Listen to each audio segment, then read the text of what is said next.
నువ్వు ఎక్కడ ఉంది అనుకుంటున్నావో అక్కడనే ఉంది నాకు అన్నది. నాకైతే చాలా సంతోషంగానూ ఆతృతగానే ఉంది. ప్లీజ్ చూపిస్తావా అన్నాను. ఇక అంతే. ఆంటీ ఆశ్చర్యంగా ఒకంత టెన్షన్తో ఒరేయ్ అసలు ఏం మాట్లాడుతున్నావో నీకు అర్థమవుతుందా అన్నది. నేనేమన్నాను చూడటానికే కదా ఎలా ఉంటుందో అని. అసలు అల్లాడిపోతున్నా. అసలు ఎలా ఉంటుందో అక్కడ ఉంటే అని అన్నాను. వీడియోస్లో ఉంటాయి చూడు అవేం చూడకుండానే ఉన్నావా అన్నది. లేదు రియల్గా చూడాలని ఉంది అన్నాను. అంతలేదు కాని నువ్వు పదా అన్నది ఆంటీ. ప్లీజ్ ఆంటీ ఒక్కసారి చూస్తాను అన్నాను. ఒరే నువ్వు ఇలా చేస్తే మాత్రం నేను నీతో పలకను అంది. మా ముద్దుల ఆంటీ కదా నేనంటే. నీకు ఇష్టం లేదా చెప్పు చూడడానికే కదా అన్నాను. రేపు పెళ్లైన తర్వాత నీ పెళ్ళానికి ఉంటుంది చూసుకో అన్నది. ఒకవేళ దానికి లేకపోతే అన్నాను. అప్పుడు చూపిస్తాను అన్నది. తప్పించుకోవడానికి అదేదో అప్పుడు చూపించే బదులు ఇప్పుడు చూపించొచ్చు కదా చూస్తాను అన్నాను. ఎంతసేపు అడిగినా నేను మాత్రం ఊరుకోకుండా చూపించమని అంటున్నాను. ఇక నేను వదిలేలా లేను అనుకున్నది. ఇక వెంటనే నువ్వు ఇంటికి పోయినా ఇది అడుగుతావా ఏంటి? ఇలా దీని గురించి మనం మాట్లాడుకుంటున్నామని మీ అంకుల్కి తెలిస్తే మనిద్దరికీ మామూలుగా ఉండదు అన్నది. ఏం లేదు ఇక్కడ చూసి మర్చిపోతాను అన్నాను. ఏంటి ఇక్కడ ఎలా చూస్తావు అన్నది. ఈ చీకటిలో ఎవరు వస్తారు పక్కకు వెళ్ళి ఒకసారి చూస్తాను అన్నాను. అమ్మో రోడ్లో ఎవరైనా వస్తే ఏంటి పరిస్థితి అన్నది. లేదు కొంచెం పక్కకు వెళ్దాం చెట్లు ఉన్నాయి కదా ప్లీజ్ అన్నాను. ఏంటి కిరణ్ నువ్వు నన్ను బాగా ఇబ్బంది పెడుతున్నావు. నేను చాలా ఫ్రీగా ఉంటే నువ్వు ఇలా ఇబ్బంది పెడితే ఎలా చెప్పు అన్నది. ఆంటీ ఫీల్ అవుతుందని సరే వద్దులే అని నేనే ఫీల్ అవుతున్నట్లు మళ్ళీ సైలెంట్గా ఉన్నాను. ఏంటి కోపం వచ్చిందా అన్నది. నేనేం మాట్లాడలేదు. కాసేపటికి నేను అలిగాను అనుకుని సరే ఒకసారి చూడు ఇక మళ్ళీ అడగకూడదు అది తప్పు అన్నది. సరే అని చాలా సంతోషంగా ఎవ్వరు లేని చోట ఒకచోట బండి ఆపేశాను. దిగిన వెంటనే ఆంటీ కొంచెం టెన్షన్గా ఉంది. ప్లీజ్ నీకు మాత్రం చూపిస్తాను అంతే నువ్వు అది చూసి ఏం చేయకుండా సైలెంట్గా వచ్చేయాలి. మనిద్దరి మధ్య ఉండాలి ఇది ఎవ్వరికీ తెలియకూడదు అన్నది. సరే అన్నాను. ఇక చెట్ల మధ్యలోకి వెళ్ళాం. అక్కడ ఎవరు కనిపించడం లేదు. అక్కడ ఒక చెట్టు దగ్గర ఆగి ఆంటీ చీర మోకాళ్ల వరకు ఎత్తింది. చూడు అన్నది. అంత తెల్లని తొడమీద నల్లని పుట్టు మచ్చ సూపర్గా కనిపిస్తుంది. ఒకసారి పట్టుకుందామని చాలా అందంగా తెల్లగా మెరిసిపోతున్న మచ్చమీద చేయి వేసెను. ఒక్కసారిగా ఆంటీ నా చేయి తీసేసి చీర కిందకి దించుకుంది. ఏంటి ఏమైంది అన్నాను. ఏంటి నువ్వు చేసే పని చూస్తాను అన్నావు చూశావు ఇక చాలు కదా చేయి పెడుతున్నావేంటి అన్నది. అంటే సరిగ్గా కనిపించలేదు అందుకే వేసెను అన్నాను. నేను చూపించాను కదా నా చేయి పెట్టి ఇంకా ఎందుకు అన్నది. ప్లీజ్ ఆంటీ అంటున్నాను. ఇదిగో ఇలా చేస్తావని నేను వద్దు అన్నది. ఏం కనిపిస్తుంది నాకు సరిగ్గా కనిపించనే లేదు అన్నాను. కనిపించింది కదా కిరణ్ నాకు చాలా ఇబ్బందిగా ఉంది. ఏదో నువ్వు ఫీల్ అవుతున్నావు కదా అని నేను చూపించాను. చూసేశావు అయిపోయింది. నువ్వు అలా పట్టుకోవడం ఏం బాగోలేదు అంటుంది. ప్లీజ్ ఆంటీ ఒక్కసారి అంటున్నాను. ఆంటీ వెంటనే ఆశ్చర్యంగా వామ్మో ఏంటి నాయనా నువ్వు నేను మీ అత్తనురా బాబు ఏంటిని కాబోయే పెళ్ళాన్ని అనుకుంటున్నావా ఏంటి వద్దు నువ్వు అసలు బయటికి పోదాం పదా అంటుంది. ప్లీజ్ ఆంటీ ప్లీజ్ ప్లీజ్ అంటూ బతిమాలుతున్నాను. ఇప్పుడు వద్దు తర్వాత మళ్ళీ చూపించమంటే చూపిస్తాను అంది. సరే మరి రేపు చూపిస్తావా అన్నాను. రేపంటే రేపు కాదు తర్వాత ఎప్పుడైనా చూపిస్తాను అన్నది. నిజంగానా ప్రామిస్ అన్నాను. ప్రామిస్ అన్నది. సరే అని ఇంకా ఇద్దరం ఇంటికి బయల్దేరి వెళ్ళిపోయాం. ఇక ఆ రోజు నుండి ఆ రోజు ఎప్పుడు వస్తుందో అని వెయిట్ చేస్తూ ఆంటీకి రోజు సిగ్నల్స్ ఇస్తున్నాను. ఆంటీ మాత్రం చాలా జోవియల్గా ఉంటుంది. సీరియస్ అనేది లేదు.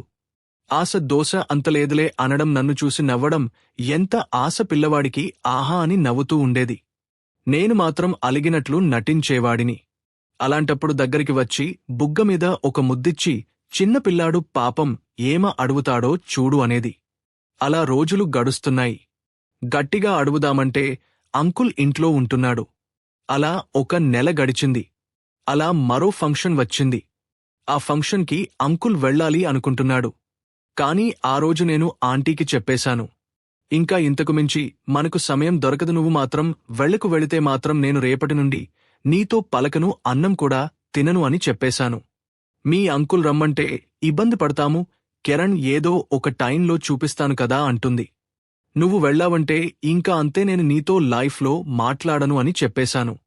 సర్లే ఏదో ఒకటి చేద్దామని అంకుల్ దగ్గరికి వెళ్ళి సరే మీరు వెళ్ళి రండి, నాకు ఓపిక లేదు అని చెప్పింది. ఓసే అరుణ, అది మన సొంతవాళ్ల ఫంక్షన్, కనీసం ఇద్దరమైనా వెళ్ళకపోతే బాగుండదు, వాళ్ళు ఏమనుకుంటారు ఇలా చేస్తే అన్నాడు. ఏమోనండి, నాకేమో హుషారు లేదు అన్నది. సరే అమ్మాయి నేను వెళ్ళవస్తాంలే అన్నాడు. సరే వెళ్ళి రండి అన్నది. ఇక నేను మాత్రం పట్టలేనంత అంత సంతోషంగా ఉన్నాను. ఇక ఆ రోజు సాయంత్రం చెల్లి అంకుల్ ఇద్దరు కలిసి ఫంక్షన్కి వెళ్ళిపోయారు. వెళ్ళిన వెంటనే పిలిచాను. ఏంటి అన్నది. పని చేస్తున్నావా అన్నాను. త్వరగా ముగించు అన్నాను. ఎందుకు అన్నది. ఎందుకో తెలియదా ఏంటి అన్నాను. నువ్వు వేషాలు వేయకు అన్నది.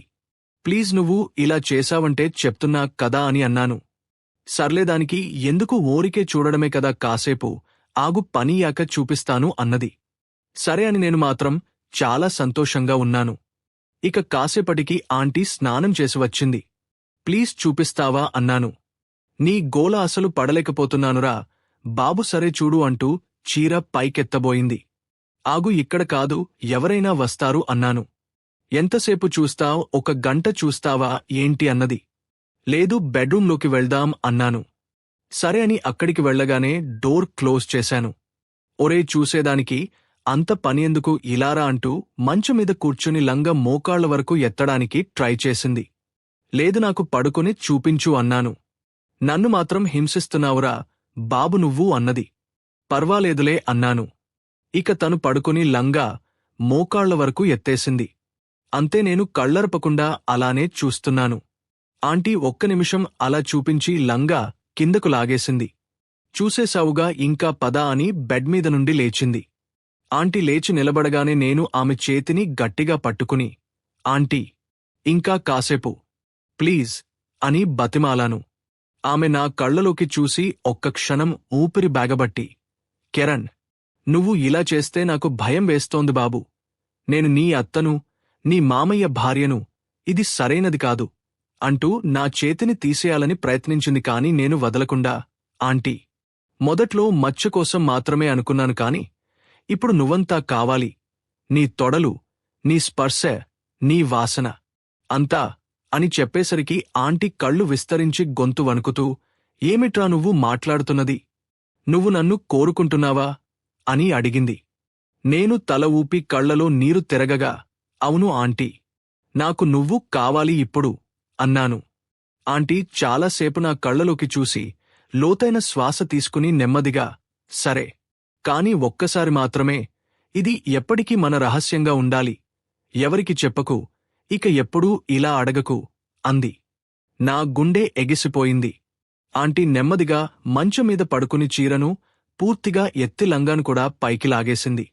ఆ తెల్లటి తొడల మధ్యలో ఆ నల్లటి పుట్టు మచ్చ పూర్తిగా స్పష్టంగా కనిపించింది. నేను వణుకుతూ ఆ మచ్చ మీద చేయి వేసి ముద్దు పెట్టాను.